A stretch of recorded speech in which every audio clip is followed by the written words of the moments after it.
당시 대통령이 비상한 조치가 필요하다. 군이 나서야 하지 않겠느냐는 취지로 말했다고 얘기를 하셨어요. 그리고 이제 그거에 대해서 그런 얘기 들은 적 있습니까? 그 대통령께서 나라 걱정을 하시고 예. 이렇게 해서 어떻게 나라를 끌고 갈 수 있겠냐라고 많이 걱정하셨던 건 기억이 나는데 저는 그 단어인 그 비상이라는 말을 들은 기억이 없습니다. 비상이라는 말을 들은 네, 기억이 비상이나 조치나 이런 말을 들은 기억이 없습니다. 예. 그 당시에 신원식 장관은 반대를 했고, 반대를 했죠. 저는 그래서 나라 걱정을 하시는 대통령께 그동안 윤석열 정부가 아니요. 쌓아왔던 신원식 장관이, 당시 국방부 장관이 어떻게 얘기했느냐 하는 거예요. 제 기억에는 무슨 반대라는 표현을 썼던 거는 기억 못합니다. 예. 증인은 어떻게 얘기를 했나요? 네, 저는 그래서 윤석열 정부가 그동안 해왔던 특히 외교안보 분야에 있어서 여러 가지 성과들, 계속 남아있을 성과들을 설명을 드리고 그래서 이것들이 다 국민들의 평가를 받을 것이기 때문에 대통령께서 이렇게 부정적으로 생각하실 게 아니라 긍정적으로 생각하시는 것이 맞다라는 취지로 제가 말씀을 드렸습니다. 그 취지는 좀 반대한다는 취지로 말씀하신 것 같네요. 제가 완곡하게. 반대할 목적어가 네. 없었고요. 저는 다시 말씀드리지만 기억이 나면 기억이 난다고 말씀드리겠습니다. 근데 뭐 이미 신원식 안보실장도 뭐 얘기한 게 있으니까. 근데 저는 정말 그때 비상이라는 말씀을 들었던 기억이 안 납니다. 예. 기억나는 대로 말씀드리겠습니다. 그날 만찬이 끝나고 그 신원식 국방부 장관은 경호처장 김용현과 여인영을 데리고 국방부 장관 공관으로 갑니다. 그래서 어떤 비상 조치나 군에서 나서는 것에 대해서 반대하니까 대통령께서 혹시라도 그런 생각을 갖지 않도록 나는 국방부 장관으로서 절대 반대한다. 반드시 내 뜻을 전해달라. 이렇게 얘기를 김용현 경호처장한테 얘기를 했다는 거거든요. 그런 이제 그 증인은 이제 그날 모임 이후에 이러한 대통령이 언급한 그런 내용에 대해서 좀 부적절하거나 반대한다. 뭐 이런 취지의 의사를 전달을 한 적이 있었습니까? 그 3월 하순인데 그 모임 이후에는 뭐 그런 모임이 다시 없었고 그 다음에 김용현 장관이 경호처장이 아닙니다. 신원식 국방장관이 그 후속 모임 저녁을 가진 것도 사실은 비상계엄 이후에 저는 알게 됐고 계속 몰랐고 저한테 다시 무슨 비상조치라든지 비상계엄이라든지 하는 말씀을 대통령이 하신 적이 없습니다. 그러니까 사실 반대를 뭐 할 이유도 없었고 그렇습니다. 예. 그 증인은 국정원장이시니까 매주 대통령께 보고를 하나요? 그렇습니다. 거의 뭐 빠짐없이 매주에 한 번씩 합니다. 그 보고를 할 때 혹시 그런 이야기가 오간 적이 없었습니까? 비상조치나 비상계엄에 대한 얘기가 오간 적 없었습니다. 예.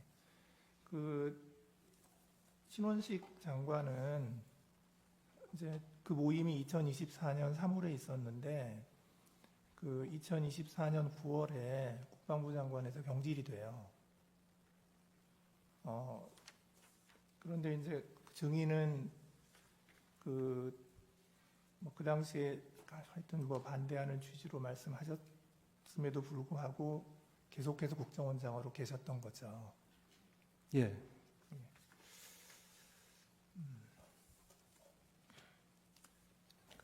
여인영 사령관은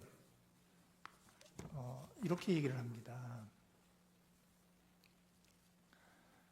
3월 말 삼청동 안가에서 신원식 국방부 장관이나 조태용 국정원장이 계엄을 말렸습니다. 제가 그 기억이 굉장히 생생했기에 그분들이 비상계엄 선포를 말릴 것이라고 생각했습니다. 이렇게 얘기하거든요. 여인영 방첩사령관은 그 3월 모임 때 그 대통령 얘기를 듣고 뭐라고 얘기했나요? 특별히 뭐 기억나지 않습니다. 여인홍 사령관은 어떤 방첩사를 이제 그 원복시켜서 좀 제대로 기능하게 하는 것이 임무이기 때문에 그런 차원에서 이제 말씀들 했던 것 같고 그 외에는 제가 특별히 기억나지 않습니다. 예. 이제 그 12월 3일 날 이제 대통령실 연락을 받고 그 대통령실에 이제 그 갔을 때 이제 그 가는 경위부터 좀 제가 여쭤볼게요.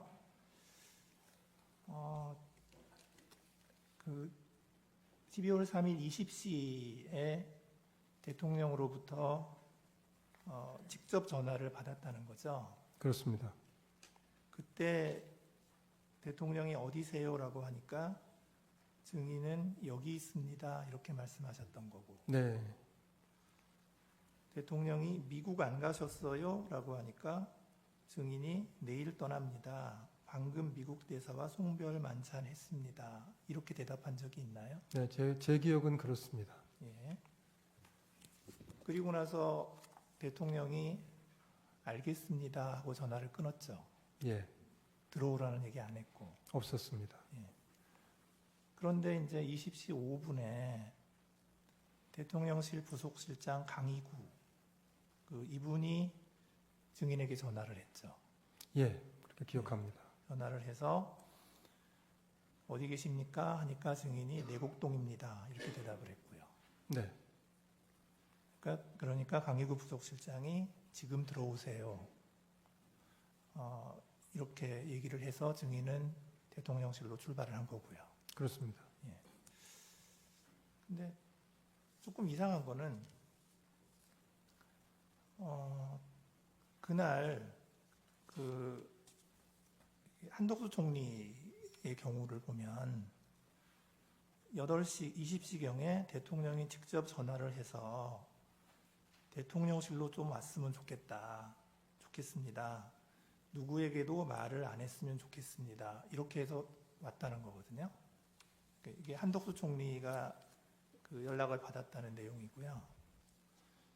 조태열 외교부 장관은 뭐라고 얘기하냐면 7시 54분에 대통령이 전화를 해서 지금 어디 계십니까? 라고 하니까 집입니다.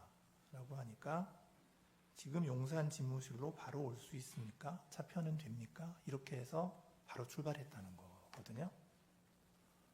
그리고 그날 또 그 통일부 장관 김영호 장관도 대통령으로부터 전화를 받았는데 이 전화 받은 게 조금 다릅니다. 저녁 약속이 있어서 식사를 마치고 휴대폰을 보니까 부재중 전화가 여러 번 와 있었는데 보니까 대통령실에서 여러 번 전화를 했더라. 그리고 이제 그랬는데 대통령께서 바로 그때 전화를 해가지고 대통령이 바로 용산으로 가능한 한 빨리 들어와라. 이렇게 얘기를 하니까 그 김영호 장관이 어디로 가면 됩니까? 하고 물었더니 대통령이 수행실장에게 물어보고 들어오세요. 라고 얘기했다는 거예요. 그러니까 이 김영호 장관은 아마 그 부속실에서 먼저 전화를 여러 번 했는데 이제 연락이 안 되니까 대통령이 전화 안 받는다고 그러니까 대통령이 바로 전화를 했던 것 같아요. 그 다음에 이제 이상민 행안부 장관은 연락을 어떻게 받았냐면 6시 11분경에 김용현 국방부 장관으로부터 전화가 와서 지금 어디냐라고 묻기에 울산에서 김장 행사하고 회의하다가 서울 가는 길이다 라고 대답을 하니까 몇 시쯤 도착하냐 라고 하니까 8시 넘어서 도착한다 라고 하니까 도착하는 대로 바로 용산으로 들어오라 고 얘기를 했고 8시경에 역시 그 강희구 부속실장이 전화를 해서 용산으로 바로 들어오라고 해서 갔다는 거고요. 그래서 이렇게 쭉 보면 다른 분들은 전화를 한 번 받았어요. 그 대통령이 직접 전화를 하거나 아니면 부속실에서 전화를 하거나 증인만 2번 받았거든요. 왜 그랬을까요? 저로서는 뭐 알기 어려운 부분이고 제 기억에 따라 말씀을 드렸습니다. 그 증인이 그 대통령실에 들어갔을 때 집무실에 여러 사람이 있었죠. 네, 원탁에 앉아 계셨습니다. 예, 대통령이 있었고 한덕수 국무총리가 있었고 네, 김용현 국방장관이 있었고 예, 이상민 행안부 장관이 있었고 박성재 법무부 장관이 있었고 네, 그다음에 김영호 통일부 장관이 있었고요. 맞습니다. 그 당시에 이제 그 거기 있는 사람들이 다 말렸다는 거잖아요. 네, 다 걱정들 하고 반대하고 걱정하고 했습니다. 증인도 반대했잖아요. 저도 걱정을 했습니다. 네. 저는 반대라는 표현을 쓰지 않아서 언론 보도에서 제가 우려 표시를 했다고 표현했습니다. 우려의 표시를 했죠. 네. 그 당시에 이렇게 여러 명이 모여 있는 상태에서 증인이 발언한 게 그 전부입니까? 아니면 제 말은 대통령하고 독대한 적이 있느냐? 죄송합니다. 그 독대한 적은 없고요. 네. 그 제가 조사를 받으면서 이미 얘기를 한 것이지만 최상목 부총리가 대통령을 뵈러 들어갈 때 쫓아 들어가서 저도 한 말씀 하지 않으시도록 말씀드린 적이 있습니다. 그건 그 다음 나중 얘기예요. 예, 그건 최상목 부총리는 늦게 밤이죠. 왔으니까. 네, 그 나중 얘기거든요. 독대를 해서 무슨 말씀을 나눈 적은 없었습니다. 없고 최상목 부총리가 들어가실 때 제가 쫓아 들어갔던 적이 한 번 있습니다. 쫓아 들어가서 역시 반대. 네, 뭐 반대는 아니지만 하여튼 우려. 하시지 말도록 말씀드렸습니다. 이제 그 다음에 증인은 이제 국무회의 멤버는 아니지만 국무회의 할 때 증인은 어디 계셨어요? 국무회의 멤버가 아닌데. 그 대접견실에 한 20명 이상 앉을 수 있는 큰 테이블, 장방형 테이블이 있습니다. 거기에 이제 국무위원들이 쭉 다 앉고 저와 비서실장, 안보실장은 제일 끝자리에 가장 떨어진 끝자리에 앉아 있었습니다. 그랬군요. 그 국무회의를 이제 그 9시 21시 30분경에 시작을 했고 하여튼 회의를 시작을 했고 증인께서는 그 22시 45분에 대통령실을 출발하셨죠. 시간은 몇 분 틀릴 수는 있지만 대개 맞습니다. 네, 예, 맞죠, 그렇습니다. 맞죠. 예. 그런데 이제 그 대통령실에서 출발해서 이제 국정원으로 차를 타고 가고 있는데 대통령이 전화를 했어요, 증인에게. 그죠? 증인이 맞습니다. 전화 받았잖아요. 예, 근데 그때 대통령께서 원장님 참 미국 출장은 어떻게 하시기로 했어요? 라고 물었죠. 네, 그렇습니다. 그래서 증인이 이런 상황에서 미국을 어떻게 가겠습니까? 라고 대답을 했고 대답하셨죠. 그렇게. 예, 그러니까 대통령께서 그렇지요. 지금 가기는 어렵겠지요. 라고 하고 전화를 끊었죠. 예, 근데 그게 그 통화를 한 게 지금 통화 기록상으로 보면 22시 55분에서 57분이거든요. 그런데 지금 또 통화 기록을 보면 그 대통령께서 그 홍장원 1차장에게 전화를 한 게 22시 53분이에요. 그런데 그 통화 시간이 1분 24초입니다. 꽤 길게 했어요. 그리고 그 지금 홍장원 차장의 그 진술에 의하면 그 전화 때 대통령께서 첫 말씀이 봤지 비상계엄 발표하는 거 이렇게 하길래 홍장원 차장이 네 봤습니다 이렇게 하니까 대통령이 이번 기회에 싹 다 잡아들여 싹 다 정리해 그리고 국정원에도 대공수사권을 줄 테니까 우선 방첩사를 도와 지원해 자금이면 자금 인력이면 인력, 무조건 도와. 이렇게 말을 했다는 거고, 홍장원 차장은 네, 알겠습니다. 라고 답변을 했다는 거예요. 그러니까 대통령이 그래, 잘해. 라고 격려하고 통화를 마쳤다. 그러니까 이게 1분 24초를 통화를 했으니까, 그러니까 22시 53분에 전화를 해서 1분 24초 통화를 하고, 그 다음에 22시 55분에 증인에게 전화를 바로 한 거예요. 그러니까 이 갭이 30초밖에 없어요.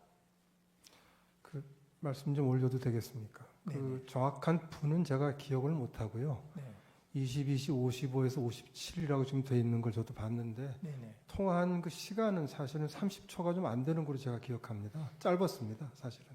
아, 증인하고. 예, 그렇습니다. 네, 그러니까 제 말은 뭐냐면, 아니, 대통령이 지금 홍장원 차장한테 이제 굉장히 굉장히 많은 지시를 막 했는데, 그리고 나서 바로 국정원장한테 전화를 해가지고는 참 한가한 얘기를 한 거예요. 미국 출장 어떻게 하실래요? 좀 잘 이해가 간 거거든요. 그래서 대통령께서 53분에 홍 차장한테 그런 얘기를 하셨는지에 대해서 저는 확신이 없습니다. 홍 차장 말을 신뢰하기가 좀 어렵습니다. 아, 예, 예. 그 다음에 23시 30분에 이제 국정원 정무직 회의가 열렸죠. 그렇습니다. 예. 그때